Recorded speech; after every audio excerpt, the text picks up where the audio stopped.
शुभ प्रभात। स्वदेशी कितना महत्वपूर्ण चीज है। अपने देश का गौरव होना ये बहुत गर्व की बात होती है, बहुत महत्व की बात होती है। और समय जब आता है तो देश के नागरिकों को एक डिफरेंट प्रकार का आह्वान भी करता है और उस दिशा में चलने के लिए भी कहता है। अभी इस समय पर जो समय आया है, ये भारत को फिर से खड़े होने का समय है। जैसा हमको पता है कि गत दिनों में पीछे अमेरिका ने भारत के जो प्रोडक्ट्स हैं उन पर 25% का, 50% का, इवन इससे भी अधिक टैरिफ जो लगाया, उसका पर्पज था भारत की इकोनॉमी को ध्वस्त करना। भारत के जो कृषि प्रोडक्ट हैं, किसानों के जो उत्पाद हैं, जो यहाँ का दुग्ध उत्पाद है, यहाँ का पशुपालन है, मछली है और ऐसे अनेक सारे ऐसे उत्पाद हैं जिस पर उसने बहुत बड़ा टैरिफ लगा दिया। क्योंकि हमारे देश से दुनिया के अंदर जाता है अमेरिका हमारा काफ़ी बड़ा कंज्यूमर है, काफ़ी बड़ी तादाद में प्रोडक्ट हमारे लेता है। तो टैरिफ लगाने से क्या है कि भारत का जो प्रोडक्शन है ना, और हम सब जानते ही नहीं होंगे कि जो एक्सपोर्ट क्वालिटी होती है ना, अच्छी क्वालिटी, वो हम सबको खाने के लिए नहीं मिलती। वो एक्सपोर्ट क्वालिटी आम भी अगर आपको चाहिए ना, तो आम जो हम बाजार में खाते हैं ये सबसे घटिया वाले आम हैं। अगर एक्सपोर्ट वाले आम आपने एक बार खा लिए, एक्सपोर्ट वाला फल आपने खा लिया, एक्सपोर्ट वाली कोई भी चीज़ आपने खा ली, तो खाने के बाद आप फिर दोबारा एक्सपोर्ट वाली से पर ही लेंगे, आप बाकी चीज़ों में रहेंगे नहीं कि नहीं हमको वही चाहिए, ये सब बेकार लगना शुरू हो जाएंगे। एक्सपोर्ट क्वालिटी मतलब बहुत टॉप की क्वालिटी, जिसको हमारे देश से निर्यात किया जाता है, बाहर भेजा जाता है, और ऐसी क्वालिटी जिसके लोग दीवाने हो जाते हैं बाहर जाकर। तो टैरिफ जो लगाया, उस टैरिफ को लगाने के पीछे एक ही था, भारत पर कैसे कंट्रोल किया जाए। भारत की कुछ नियम जो कानून है जिनको वो अपने देश के लिए उपयोगी नहीं है, मानने के लिए तैयार नहीं है अमेरिका के, तो अमेरिका ने भारत के प्रोडक्ट्स पर टैरिफ लगा दिया। मतलब अब भारत का प्रोडक्ट अमेरिका में जाएगा तो वहाँ इतना ज़्यादा महंगा जाएगा तो लोग खरीदेंगे नहीं। जब लोग खरीदेंगे नहीं तो भारत का माल सड़ जाएगा, और इससे भारत की इकोनॉमी, क्योंकि भारत कृषि प्रधान देश है, बहुत बड़ी तादाद में यहाँ कृषि होती है, और इसीलिए इसको एक पनिशमेंट के रूप में उसने भारत के लिए घोषित किया। लेकिन भारत है, ये अमेरिका और बाकी सारी दुनिया के लोग शायद भूल जाते हैं कि भारत ये हनुमान का देश है। जब कोई इसको ललकारता है तब भारत, फिर उससे पहले भारत पिटता रहता है, ठुकता रहता है, जैसा मर्जी कहो उसको बनाओ, जो मर्जी करो करता रहता है। लेकिन जब भारत को ललकार होती है तो भारत खड़ा होकर दुनिया को हिलाता है। ये वो सब भूल गए इस बात को, और अमेरिका अपने अहंकार में आकर मैं करूंगा कंट्रोल भारत को, और उसने ऐसे टैरिफ लगा दिया। ये निश्चित ही बड़ा संकट का समय है। लेकिन जब भी देश पर संकट आता है तो देश का समाज खड़ा हो जाता है, और ये संकट अपने लिए एक बहुत बड़ी सौभाग्य का, अपॉर्चुनिटी का कारण भी बनता है। हम इसके कारण से, इससे पहले भी आता था, हमने कई सारी संधियां दुनिया के साथ ऐसी करी जो उनके प्रभाव के कारण कर ली, जिसके अंदर शिमला समझौता भी था, जिसके अंदर भारत के अनेक सारे टुकड़े हो गए। ये सब हमने विदेशियों के प्रभाव में और दबाव में ये सारी संधियां की थी। लेकिन अब ऐसा नहीं है। अब भारत जाग चुका है। भारत का नेतृत्व ऐसा नहीं है। भारत का नेतृत्व तो आंखों में आंखें डालकर बात करने की ताकत रखता है। अब झुका के आंखें बात नहीं करता भारत। इसलिए ऐसा वक्त है कि भारत की अपने प्रोडक्ट खड़े हों, भारत की स्वदेशी टेक्नोलॉजी खड़ी हो, भारत का अपना स्वदेशी विज्ञान खड़ा हो, जो अद्भुत विज्ञान है, ये खड़ा हो। इसको लेकर के आज भारत के अंदर हलचल शुरू हुई है।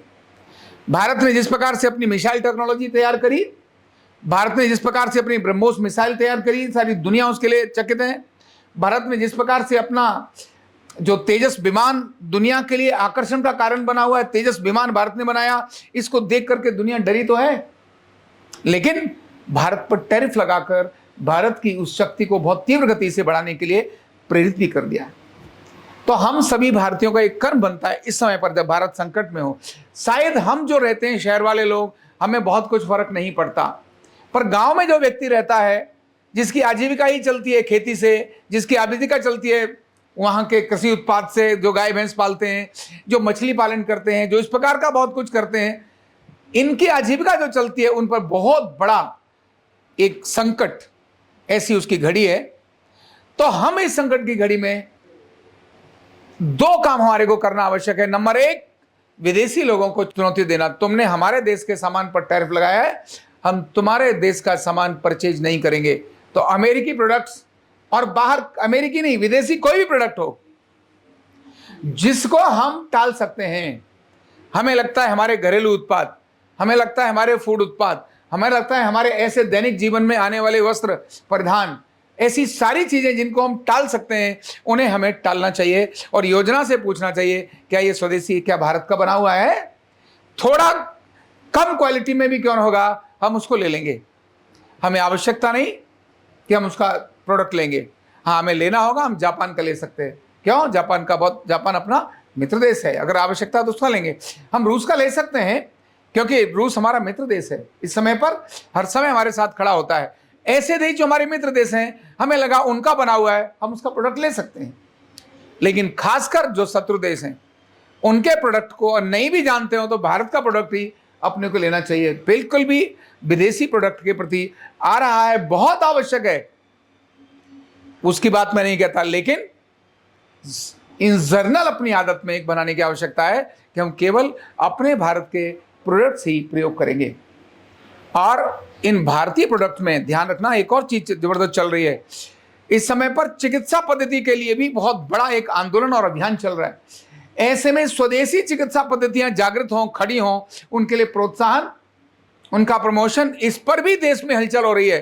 क्योंकि जिस प्रकार की महंगी चिकित्सा पद्धति हो गई, जिस प्रकार हानिकारक चिकित्सा पद्धति हो गई वर्तमान चिकित्सा पद्धति, उसको लेकर भारतीय पारंपरिक चिकित्साएं भी डेवलप हों और आगे खड़ी हों, इस पर भी एक बहुत बड़ा जनमानस खड़ा हो रहा है और इसमें और अधिक प्रेरित करने की आवश्यकता है। कल मैं एक कार्यक्रम में था, उस कार्यक्रम में भारत के प्रबुद्ध किसान वहां आए हुए थे, उनके अंदर एक मैं भी था। कृषि मंत्री का वहां उद्बोधन था, कृषि सचिव का उद्बोधन था, मेरा भी वहां पर उद्बोधन था। और मैंने इस बात को बोली कि हमने कहा दुनिया को अभी हमने दिया है, दुनिया से लिया नहीं है। इतिहास इस बात को देखता है, हमने दुनिया को दिया है, दुनिया से लिया नहीं है। हम लेंगे तो दुनिया से अपनी जो बौद्धिक संपदा है, जो हमारी इंटेलेक्चुअल प्रॉपर्टीज हैं, जो हमारे राइट्स हैं, हम उन राइट्स को लेंगे। हमें 0 पर और दशमलव पर दुनिया से अपने अधिकार को लेने की आवश्यकता है, क्योंकि वो हमने दिया था। हमने दिया 0 था, दशमलव दिया, तुम आगे बढ़ गए, लेकिन आज वो दशमलव और 0 पर हम अपनी रॉयल्टी लेंगे। और मैंने मंत्री जी को भी कहा और सचिव को भी कहा, मैंने ये बात सरकार के एक नीति के अंदर आनी चाहिए कि हम जब दुनिया हमारे ऊपर रॉयल्टी लगा दे, हमारे ऊपर टैरिफ लगा दे, तो हमको क्यों नहीं करना चाहिए? तो हम भी अपनी, अब हमें लेने का वक्त है ना, तो हम रॉयल्टी लेंगे। दुनिया से हमने 0 दिया है, हमने दशमलव दिया है, इसको पैदा करने वाले हम थे। तो स्वदेशी का भाव जागृत करना है अपने मन में, अपने देश की चीजों के प्रति गर्व हमें लेकर के आना है। दुनिया को भारत ने ही सब कुछ दिया है, आज हमारी नकल करके चीजों को हमारे को ही देने की आदत जो आ गई, उसके कारण हमारे ऊपर ही थोप करके हमें ही संकट और हमें ही प्रॉब्लम में डालने का जो स्वभाव है, उसको खत्म करने के लिए हमको खुद इसके लिए खड़ा होना होगा। और अपने, ऐसा नहीं एक व्यक्ति के करने से क्या होगा, एक एक व्यक्ति के करने से ही सारा देश करता है। ऐसा नहीं हो सकता केवल प्रधानमंत्री मोदी उसी को प्रयोग कर ले, या 4 और मंत्री, 4 संत, साधु संत या 4 लोगों ने कर लिया, नहीं, सारे देश के हर व्यक्ति ने उस पर अपना प्रयास करना होगा। आपके बाथरूम में क्या चीज रखी है ये आपको देखनी होगी, आपके घर के सामान्य प्रोडक्ट्स में क्या है ये आपको देखना होगा। तो स्वदेशी अपनाने का खुद अपनाएं और दूसरों को भी अपनाने के लिए प्रेरित करें। Thank you so much. Neurotherapy का कंप्लीट कोर्स सीखने के लिए जुड़िए हमारे ऑनलाइन ट्रेनिंग प्रोग्राम से और जानिए करीब 100 बीमारियों का इलाज बिना दवा और बिना मशीन के। इस न्यूरोथेरेपी ऑनलाइन ट्रेनिंग प्रोग्राम से आप घर बैठे बन सकते हैं गवर्नमेंट सर्टिफाइड न्यूरोथेरेपिस्ट। रजिस्ट्रेशन के लिए नीचे दिए गए नंबर पर अभी कॉल करें। और हाँ, हमारे वीडियो को लाइक करना, शेयर करना और चैनल को सब्सक्राइब करना बिल्कुल भी ना भूलें। धन्यवाद।